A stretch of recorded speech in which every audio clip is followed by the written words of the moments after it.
નમસ્કાર મિત્રો, English second language standard 9 એટલે કે અંગ્રેજી દ્વિતીય ભાષા ધોરણ 9 એનું આપણે આજે શરૂઆત કરવા જઈ રહ્યા છીએ યુનિટ નંબર 1. તો મિત્રો યુનિટ નંબર 1માં આપણે યુનિટ 1નું નામ છે ચિત્તાસ ટીયર્સ એટલે કે ચિત્તાના આંસુ. અહીં ચિત્તાની જે વાત કરવામાં આવી છે તે ફિમેલ ચિત્તા છે. તે બે નાના બચ્ચા હોય એની માતા હોય છે ચિત્તા, તેની અહીં વાત કરવામાં આવેલી છે કે એ બે બચ્ચા છે એ ગુમ થઈ જતા તેની કેવી હાલત થાય છે, તે કેવી દુઃખી થઈ જાય છે તેની અહીં વાત કરવામાં આવેલી છે. આ પાઠમાં બીજી એવી પણ વાત કરવામાં આવેલી છે કે દરેક જે મનુષ્ય હોય છે તેના દ્વારા પ્રાણીઓ પ્રત્યે દયા દાખવવી જોઈએ, માનવતા રાખવી જોઈએ. તો જોઈએ આપણે cheetah's tears. Long ago Zulu hunter was sitting under a tree. હવે અહીં ઝુલુ તમને આપ્યું છે, જે ઝુલુ એ એક શિકારીની જાત છે. લોંગ અગો એટલે ઘણો સમય પહેલાં ઝુલુ જાતિનો એક શિકારી સિટિંગ અંડર એ ટ્રી એટલે ઝાડ નીચે બેઠો હતો.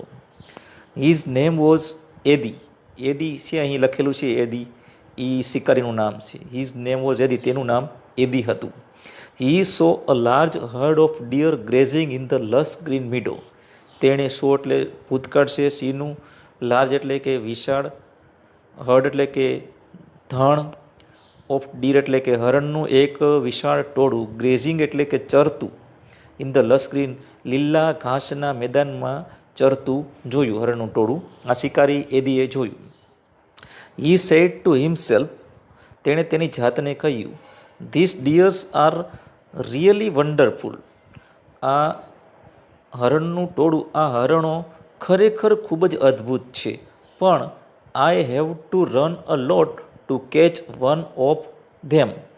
પરંતુ મારે જો તેમાંથી એક જોતું હોય, વન ઓફ ધેમ એટલે તેઓમાંથી એક જોતું હોય તો ટુ રન અ લોટ ખૂબ જ દોડવું પડશે. રન અ લોટ એટલે ખૂબ જ દોડવું પડશે, કારણ કે હરણ સ્પીડમાં બહુ દોડે, એને પકડવું બહુ અઘરું છે. પછી તે આગળ વિચારે છે, can't B N easy way to get one. એટલે કે તેમાંથી એક સરળ રીતે મેળવવાનો કોઈ રસ્તો ન હોઈ શકે, એવું વિચાર કરે છે. અને તેની જાતને પ્રશ્ન પૂછે છે. સડનલી એટલે એકાએક, he saw a female cheetah crawling silently closer to the grazing animals. એકાએક તેણે જોયું એક માદા ચિત્તા, ક્રાઉલિંગ એટલે કે લપાઈને, સાયલેન્ટલી એટલે શાંતિથી, ક્લોઝર એટલે નજીક, ટુ ધ ગ્રેઝિંગ એનિમલ ચરતા જે પ્રાણીઓ હતા, ચરતા જે હરણ હતા તેની પાસે લપાઈ અને આવી રહી હતી. Then she left and caught a deer. પછી તેણીએ એટલે કે માતા જે હતી બચ્ચાની, મધર ચિત્તા હતી, તેણે લેફ્ટ એટલે કે કૂદાકો માર્યો, એન્ડ કોટ એટલે કે પકડી લીધું એક હરણને. After sometimes her two young cubs came out of the bush. થોડી વાર પછી તેણીના બે બચ્ચાઓ હતા, યંગ કબ્સ એટલે બે બચ્ચાઓ, કેમ આઉટ એટલે બહાર આવ્યા, ઓફ ધ બુશ એટલે કે ઝાડીઓમાંથી. ઝાડી એવું જંગલ જેવું હતું તેમાં હતા, તે બચ્ચા બહાર આવી ગયા. They all enjoy. તેઓ બધાએ એટલે કે બે બચ્ચાએ અને તેની મધર હતી, તેની મધર માદા ચિત્તા હતી, તેણે એન્જોય ધેર મીલ એટલે કે તેના ભોજનનો આનંદ માણ્યો. નેક્સ્ટ, એદીઝ આઈ બ્રાઇટન. એદીની આંખો ચમકી એટલે કે તેને કંઈક વિચાર આવ્યો. They sparkle with an idea. તેને એક યુક્તિ સૂજી. હી એનવાઇડ ધ કબ્સ. એનવાઇડ એટલે અહીં એનવાઇડ આપ્યું છે એ એનવીનું ભૂતકાળ છે, ENVYનું, વાયનું આઈ કરીને ઈડી લગાડેલ છે. એનવી એટલે ઈર્ષા થવી. ઈ એનવાઇડ ધ કબ્સ, તેને બચ્ચા પ્રત્યે ઈર્ષા થઈ. શું ઈર્ષા થઈ? તો કે can I be lucky as this beautiful cubs. શું હું સુંદર બચ્ચાઓની જેમ હું પણ લકી એટલે કે ભાગ્યશાળી ન હોઈ શકું? They got their food without any effort. તેઓને તેમનો ખોરાક કોઈ પણ પ્રકારના એફર્ટ એટલે કે પ્રયત્ન વગર પ્રાપ્ત થઈ ગયો. Can I have a hunter like their mother. શું હું તેની માતાની જેમ એટલે કે બચ્ચાની માતાની જેમ શિકારી ન બની શકું? હી થોટ, તેવું તેણે વિચાર્યું. He decided to catch a young cub and train it to hunt for him. તેણે નક્કી કર્યું કે એક નાનું બચ્ચું પકડી લઈ, ટ્રેન એટલે કે તેને તાલીમ આપી, અને ઇટ ટુ હન્ટ ફોર હિમ, તેના માટે શિકાર માટેની તેને તાલીમ આપીએ. એદી એવું વિચાર્યું કે બચ્ચું એક પકડી લઈએ આપણે, બચ્ચાને ટ્રેનિંગ આપીએ અને આપણા માટે શિકાર કરશે. ધેન આઈ શેલ ઓનલી સે, પછી હું કહીશ, O my dear go and kill a deer for me. હું બચ્ચાને તાલીમ આપીશ અને મોટું થઈ જશે બચ્ચું, પછી હું મારે એટલું જ કહીશ, O my dear, O my dear go and kill a deer for me. એટલે કે પછી મારે એટલું જ કહેવું પડશે, અરે મારા વહાલા, ગો એટલે કે જા અને એ હરણનો શિકાર કરી અને મારીને મારા માટે લાવ. My life will be very comfortable. Comfortable એટલે કે આરામદાયક. માય લાઈફ એટલે મારું જીવન. પછી મારું જીવન ખૂબ જ આરામદાયક થઈ જશે. He was quite plays with his on idea. તે તેના વિચારથી, યુક્તિથી ક્વાઇટ પ્લેઝ એટલે કે ખૂબ જ ખુશ હતો.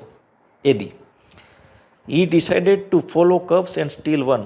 તેણે ફોલો એટલે કે પીછો કરવાનું નક્કી કર્યું, કબ્સ એટલે કે બચ્ચાઓને, એન્ડ સ્ટીલ એટલે કે ચોરવાનું, વન એટલે કે એક બચ્ચું ચોરવાનું તેણે નક્કી કર્યું. ફ્રોમ હિઝ એક્સપિરિયન્સ, તેના અનુભવોને ધ્યાનમાં રાખીને, એદી જાણતો હતો કે અ ચિત્તા નેવર અટેક્સ અ મેન, કે ચિત્તાની જાત છે તે માણસ પર ક્યારેય અટેક એટલે કે હુમલો કરતી નથી. શિકારી હતો એટલે એના વિશે એટલું તે જાણતો હતો. આગળ જોઈએ આપણે. ધેરફોર, તેથી, it was safe to steal a cup. તેથી સેફ એટલે સલામત હતું, સ્ટીલ એટલે ચોરવાનું, કબ એટલે બચ્ચાને ચોરવાનું સલામત હતું, કારણ કે ચિત્તા માણસ ઉપર હુમલો નથી કરતા. He followed the cheetah's family till evening. સાંજ સુધી તેણે બચ્ચાનો પીછો કરવાનું ચાલુ રાખ્યું. એટ ધ સનસેટ, સૂર્યાસ્ત સમયે, the mother cheetah hid her cubs in a thick bush and left for a stray. સાંજ સમયે, સૂર્યાસ્ત સમયે આ માતા ચિત્તા જે હતી તેણે તેના બચ્ચાને સંતાડી દીધા ઇન થીક બુશ એટલે કે ગાઢ ઝાડીઓમાં, અને લેફ્ટ ફોર એ સ્ટ્રીમ અને એક ઝરણા તરફ નીકળી ગઈ. હવે એ દિવસે એ પીછો કરતો હતો તેનો, એ આ બધું જોઈ રહ્યો હતો. Quickly the hunter picked up his net and spear and ran into the bush. ઝડપથી આ શિકારી હતો એદી પિકડ અપ એટલે ઉચક્યું, લીધું, હિઝ નેટ તેની ઝાડી, અને સ્પિયર એટલે કે ભાલું, રેન ઇન ટુ ધ બુશ અને તે બુશ તરફ એટલે કે ઝાડી તરફ દોડી પડ્યો જ્યાં બે બચ્ચાઓ હતા. હી સો ટુ ટાઇની કબ્સ. ટાઇની એટલે ખૂબ નાના. તેણે બે બચ્ચા જોયા, નાના બચ્ચા જોયા. They look at him with their bright eyes. આ બે બચ્ચાઓ છે એ એદીની સામે ચમકતી આંખોથી જોઈ રહ્યા હતા. ધે વેર ટુ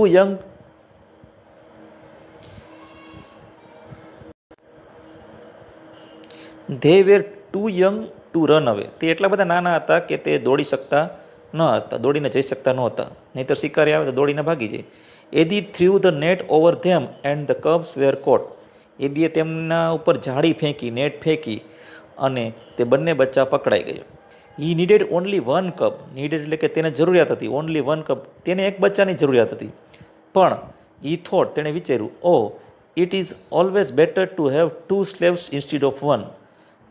એને એવું વિચારવું, એક છે ભલે દો, એટલે કે ઇટ ઇઝ ઓલવેઝ બેટર, તે હંમેશા સારું કહેવાય, ટુ હેવ હોવા, ટુ સ્લેવ્સ એટલે કે બે ગુલામ, ઇન્સ્ટીડ ઓફ વન, એકને બદલે બે નોકર હોવા તે વધારે સારું કહેવાય.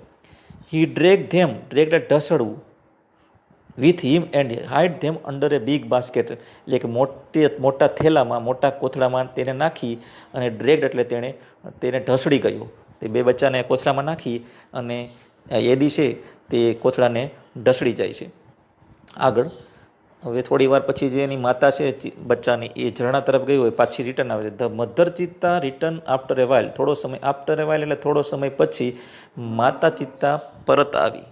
C did not find her cubs. તેને તેના બચ્ચા જોવા મળ્યા નહીં. She looked all around. તેણે આજુબાજુ બધે જોયું. First of all she became angry. પહેલાં તો તે ખૂબ ગુસ્સે થઈ ગઈ. And jump widely. અને ખૂબ હિંસક રીતે તે કુદાકા મારવા લાગી. She sniffed all around. Sniff એટલે સૂંઘવું. ચિત્તાની જાત છે એ સૂંઘીને, એનું નાક બહુ સંવેદનશીલ હોય, સૂંઘીને ખ્યાલ આવી જાય એને કે એના બચ્ચા ક્યાં છે. તેણે આજુબાજુ બધે સ્નિફ એટલે કે સૂંઘ્યું. બટ અલાસ, અલાસ એટલે દુઃખનો ઉદ્ગાર છે, પરંતુ દુઃખની વાત છે. She could not find her dear babies. તેને પોતાના વહાલા બચ્ચાઓ મળી શક્યા નહીં. એટ લાસ્ટ અંતે she became sad and started crying. અંતે તે દુઃખી થઈ ગઈ અને રડવા લાગી. She cried and cried for the whole night till the next evening. તેણીએ રડવાનું ચાલુ જ રાખ્યું. બીજે દિવસે સાંજ સુધી તેણી રડી. આખી રાત તેણી રડી. બીજે દિવસે સાંજ સુધી તેણી રડી. C cried and cried until Har tears made dark tense down Har cheeks. તેણી એટલી બધી રડી કે જ્યાં સુધી તેના ગાલ પર, ચીક્સ પર સ્ટેન્સ એટલે કે ડાઘ ન થઈ જાય, કાળા આંસુઓના ડાઘ થઈ જાય ત્યાં સુધી તેણી રડી. She was still weeping. હજુ પણ તેણી રડી રહી હતી. At night the mother cheetah cried so loudly. રાત્રિના સમયે બચ્ચા ન મળ્યા એટલે ખૂબ મોટેથી તે રડવા લાગી. લાઉડલી એટલે મોટેથી. ધેટ કે જેથી કરીને she was heard by a wise man living in the village. Wise man એટલે કે એક ડાયો માણસ, લિવિંગ ઇન ધ વિલેજ એટલે ગામમાં રહેનાર એક ડાયા માણસે તેનો આ રડવાનો અવાજ, મોટેથી રડવાનો અવાજ સાંભળ્યો. ત્યારબાદ શું થાય છે? આ માણસ કોણ હતો? એ માણસનો પરિચય આવે છે. વાઇઝ મેન એટલે કે ડાયો માણસ. ધ ઓલ્ડ મેન, વૃદ્ધ માણસ, અન્ડરસ્ટુડ, સમજી ગયો. વોટ હેડ હેપન, શું બન્યું હતું તે સમજી ગયો. ઈ ઇમિજિએટલી, તેણે તાત્કાલિક, ટૂક ઇઝ સ્ટ્રોંગ ક્લબ, તેનું મજબૂત ભાલા જેવું, લાકડી જેવું, ડાંગ જેવું હથિયાર લીધું. એન્ડ કેમ આઉટ ઓફ હિઝ હટ, તેની ઝૂંપડીમાંથી તે બહાર આવ્યું. This old man Sanno was very wise, તેનું નામ સન્નો હતું, તે ખૂબ જ ડાયો હતો. He loved animals and knew all about them, તે પ્રાણીઓ વિશે બધું જાણતો હતો અને પ્રાણીઓ પ્રત્યે તે પ્રેમ ભાવના તેને હતી. When Sanno found out the hidden cubs, જ્યારે સનોને ખ્યાલ આવ્યું, હિડન કપ્સ એટલે કે સંતાડેલા બચ્ચાનો ખ્યાલ આવ્યો. He knew that it was Eddie's wicked idea, તેને ખ્યાલ આવી ગયો કે આ એદીના, વિક્ડ એટલે દુષ્ટ વિચારો જ છે, આ કાર્ય એદીનું જ હોય, એને ખ્યાલ આવી ગયો. He got angry with Eddie, તે એદી પર ગુસ્સે થયો. He rush to the hut and shouted, તે એદી જ્યાં રહેતો હતો તેના ઝૂંપડીએ ગયો અને મોટેથી બોલ્યો. સનો હતો એ.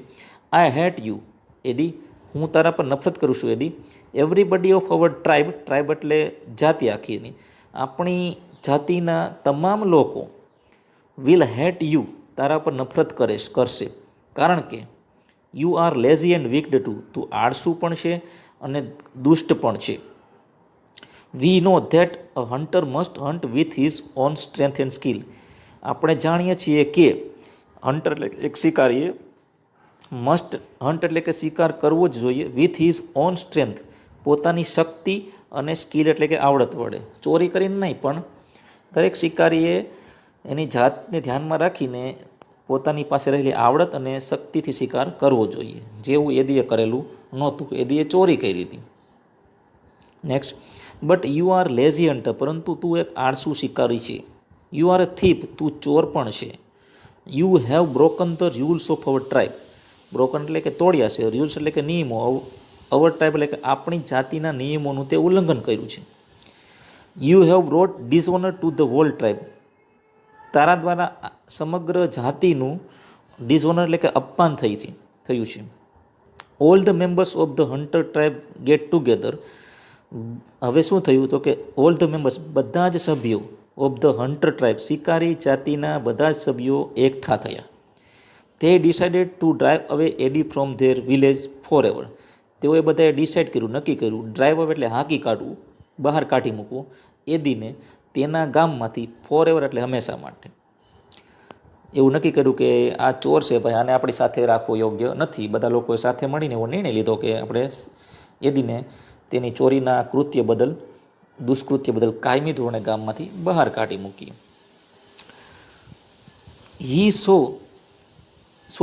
સનો took the cubs on his shoulders, પછી સનોએ શું કર્યું, તે બે બચ્ચાઓને પોતાના ખભા પર લીધા અને return them to their mother, તેમની જ્યાં માતા હતી તેની પાસે પરત મૂકી આવ્યું.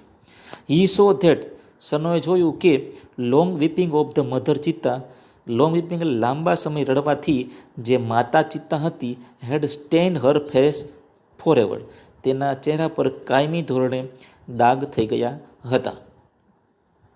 નેક્સ્ટ, હવે આપણને ચિત્તા વિશેની કેટલીક હકીકતો અહીંયા આપેલી છે. ચિત્રમાં જોઈએ તો આપણને એમ લાગે કે આ દીપડા જેવું પ્રાણી છે, પરંતુ વિદ્યાર્થી મિત્રો ખાસ યાદ રાખવું, ચિત્તા અને દીપડામાં બહુ બધો ફેર હોય છે. બોડી સ્ટ્રક્ચરથી લઈ અને ઘણી બધી બીજી બાબતો અલગ અલગ હોય છે, જે આપણે અહીં વિગતવાર જોઈએ. તો જોઈએ ફેક્ટ્સ અબાઉટ ચિત્તા, ચિત્તાની વિશેની હકીકતો. ફેક્ટ્સ એટલે હકીકતો, ફેક્ટ્સ એટલે હકીકતો, અબાઉટ એટલે વિશે, ચિત્તા એટલે ચિત્તા. તો એની હાઇટ આપી છે 100 સેન્ટીમીટર ઊંચાઈ. વેઇટ એટલે કે વજન એનું 65 કિલોગ્રામ આપ્યું છે. વેઇટ એટ બર્થ એટલે કે જન્મ સમયે વજન, એટલે કે બચ્ચાનું વજન કેટલું હોય તો કે 300 ગ્રામ. એજ ઓફ મેચ્યોરિટી એટલે પુખ્તતાનો ઉંમર, ક્યારે તે પુખ્ત થાય છે, બચ્ચું ક્યારે ખરેખર પુખ્ત ગણાય છે તો કે 2 years. 2 વર્ષ થઈ જાય બચ્ચાને એટલે એ પુખ્ત થઈ જાય છે, તે શિકાર માટે સક્ષમ હોય છે. આઈડેન્ટિફિકેશન તેની ઓળખ. હવે ઓળખ ખાસ યાદ રાખવાની છે કે ચિત્તાની ઓળખ કઈ ને દીપડાની ઓળખ કઈ. તો કે the cheetah has a lighter body, ચિત્તાનું બોડી છે એ આમ ચમકદાર હોય છે. And its legs are longer than the leopards, દીપડાથી તેના પગ છે એ લાંબા હોય છે. It has isolated black spots whereas the leopard has cluster of spots. તો આ વસ્તુ ખાસ યાદ રાખવાની મિત્રો. આઇસોલેટેડ એટલે કે અલગ અલગ, બ્લેક સ્પોટ્સ એટલે કે કાળા ડાઘ, જે આપણને અહીંયા કાળા ડાઘ અલગ અલગ જોવા મળે છે. એના શરીરે તમે જોઈ શકો છો કે દરેક ડાઘ છે આઇસોલેટ એટલે કે અલગ અલગ હોય છે. 2 ટપકા હોય છે કાળા ટપકા, એ ક્યાંય સ્પર્શ થયેલા નથી હોતા, જવલે જ એકાદું સ્પર્શ હોય ત્યાં. એટલે ચિત્તાના શરીરે જે ટપકા છે તે અલગ અલગ ટપકા હોય છે. જ્યારે વેરજ એટલે કે જ્યારે the leopard has cluster of spots, દીપડાને છે એ કાળા ટપકાના ઝુમખા હોય છે. આગળ જોઈએ હેબિટેટ એટલે કે તેનું રહેઠાણ. Cheetahs usually lives in open forest, ચિત્તા હંમેશા ખુલ્લા મેદાનોમાં રહે છે. પ્રેઝન્ટલી કે વર્તમાનમાં they are found mainly in Africa, અત્યારે માત્ર તે મુખ્યત્વે આફ્રિકામાં જોવા મળે છે. We had lot of cheetah in India, ભારતમાં ઘણા બધા ચિત્તાઓ હતા, પરંતુ the last one was shot by hunters around 1950. છેલ્લો ચિત્તો 1950ની અંદર એક શિકારી દ્વારા મારી નાખવામાં આવ્યો. હેબિટ્સ એટલે કે તેના કઈ રીતે તેની હાલચાલ અને તેની દોડવાની સ્પીડ છે એ કઈ રીતે હોય છે. તો it is the fastest animal on the earth, પૃથ્વી પરનું સૌથી ઝડપી પ્રાણી ગણાય છે ચિત્તા. Its top speed can be around 100 કિમી/h, તેની મહત્તમ સ્પીડ છે 100 કિલોમીટર પ્રતિ કલાકની ગણવામાં આવે છે, પરંતુ it can maintain this speed only for a very short distance, પરંતુ આ સ્પીડ છે માત્ર થોડા અંતર માટે જ તે મેન્ટેન એટલે કે જાળવી શકે છે. એટલે કે ચિત્તો છે સતત એટલો બધો 100 કિલોમીટર દોડતો નથી, પરંતુ અમુક ડિસ્ટન્સ સુધીની આ સ્પીડ માપવામાં આવેલી છે, કારણ કે વધારે પડતો દોડે તો ચિત્તો છે મૃત્યુ પામે છે. Sometimes it can take leap as long as 15 metres, leap એટલે કે કૂદકો, જમ્પ, ક્યારેક તે 15 મીટર જેટલો લાંબો કૂદકો લગાવી શકે છે. 15 મીટર એટલે આપણે કલ્પના કરી શકીએ એટલે કે 45 ફૂટની આસપાસ થાય. 1 મીટર બરાબર 3 પોઈન્ટ સમથિંગ ફૂટ આપણે લઈએ તો 45 ફૂટનો તે જમ્પ લગાવી શકે છે. ક્યારેક જ વાત છે. ઇટ ક્રીપ્સ સાયલેન્ટલી, ક્રીપ્સ એટલે કે તે લપાય અને શાંતિથી, બિહાઇન્ડ ધ પ્રે એટલે શિકાર, and then leaps up to catch it, તે લપાય અને ચારે પગે બિલાડીની જેમ લપાય અને કોઈ પણ શિકાર ઉપર તે કૂદકો મારી અને શિકારને પકડી લે છે. It does not preserve its prey, તે તેનો શિકાર છે તે જાળવતો નથી. પ્રિઝર્વ એટલે જાળવી રાખતો નથી, સાચવતો નથી. આગળ જોઈએ ધીસ સમટાઇમ્સ, આને કારણે causes death of cubs and young cheetahs, ઘણી વખતે નાના બચ્ચાઓ અને ચિત્તાઓનું મૃત્યુ થાય છે. It is a solitary creature, તે એક ખાસ પ્રકારનું જીવ છે. It does not live in a group of a herd, તે ક્યારેય ટોળામાં રહેતું નથી. Its family separates as soon as the cubs are mature, જેવા બચ્ચા મેચ્યોર એટલે કે 2 વર્ષના થાય એટલે તેનો પરિવાર અલગ પડી જાય છે અને બધા અલગ અલગ રહે છે. ડાયટ એટલે કે ખોરાક. મીડિયમ સાઇઝ બક્સ એટલે કે મધ્યમ કદના હરણ, બક એટલે હરણ, black buck, are its main food, તેનો મુખ્ય ખોરાક છે. It also catches hares and large birds, ઘણી વખતે તે હેર્સ એટલે કે સસલાઓ અને લાર્જ બર્ડ એટલે કે વિશાળ મોટા પક્ષીઓ હોય તે પણ તેનો શિકાર કરીને ચિત્તા ખાય છે. કબ્સ બચ્ચા વિશેની હકીકત. The female gives birth to 2 to 4 એટલે 2 થી 4 બચ્ચાઓને જન્મ આપે છે માદા ચિત્તા. એટ અ ટાઈમ એક સમયે 2 થી 4 બચ્ચાઓ હોય છે, તેમાં જીવિત બહુ ઓછા રહે છે. They are very beautiful with long silver grey fur. બચ્ચા જ્યારે નાના હોય છે ત્યારે ખૂબ જ સુંદર હોય છે. વિથ લોંગ સિલ્વર ગ્રે ફર, તેની ચમકતી ચાંદી જેવી રૂવાટી હોય છે, ફર એટલે રૂવાટી, તેના દ્વારા બચ્ચા ખૂબ જ સુંદર દેખાય છે. The mother calls them by giving a high pitch whistle like a bird. હવે માતા જ્યારે નાના બચ્ચાઓને બોલાવે છે ત્યારે બાય ગિવિંગ એટલે કે એક હાઈ પીચ વિસલ, જેમ મોટેથી સિસોટી વાગે એવી રીતે, અથવા એક પક્ષીઓનો જેવો અવાજ હોય તેવા અવાજ વડે તેના બચ્ચાઓને